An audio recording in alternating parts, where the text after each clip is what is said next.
Millions of Americans are bracing for impact as Hurricane Sandy rapidly approaches, threatening to morph into a rare superstorm as it barrels up the East Coast, poised to pummel over a third of the country.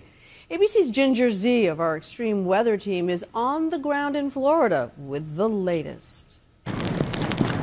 As Hurricane Sandy rumbles through the Atlantic just a few hundred miles from the East Coast, its path of destruction has already killed at least 30 people across the Caribbean. From space, you can clearly see the size of this thing. It has tropical storm force winds extending almost 300 miles. Its shield of clouds stretching almost 2,000 miles. The storm is far enough away that Florida will escape the brunt of the danger, but what we can't escape is beach erosion. The surf pounding up and over. This should not be happening right here. The beach usually starts about 50 yards out. Through the weekend, Sandy will snake around the coast, lashing the Carolinas with its westernmost tentacles before making its dirty turn directly toward the U.S., somewhere from the mid-Atlantic to New England. When you factor in the unusual track that it's going to be taking, that is coming in from the east across the Jersey coast, it's a once-in-a-lifetime storm. This so-called once-in-a-lifetime storm will only get worse as it moves closer to land.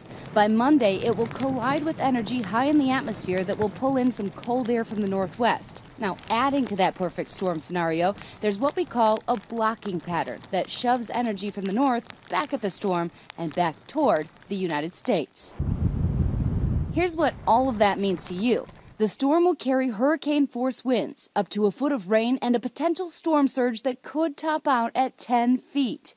Extreme conditions could begin as early as Sunday and last for days, drenching the most populated part of the country. This storm that is going to be impacting the mid-Atlantic and parts of the Northeast Monday into Tuesday is going to be destructive, historic, and unfortunately life-threatening.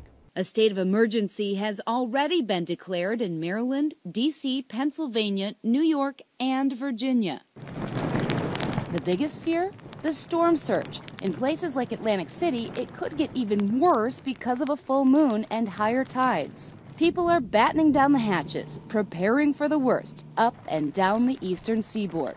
In Norfolk, the Navy ordered 23 of its ships to leave port immediately. On the Jersey Shore, people are stocking up on essentials, including those generators. And in New York City, Mayor Bloomberg warns he may have to shut down the subway because it might flood. There is a possibility that the MTA at some point would have to stop serving, remove their buses and trains. The storm is also wreaking havoc on the presidential race. With the candidates already beginning to cancel events, it has all the makings of a nightmare before Halloween. For Nightline, I'm Ginger Z in Cocoa Beach, Florida.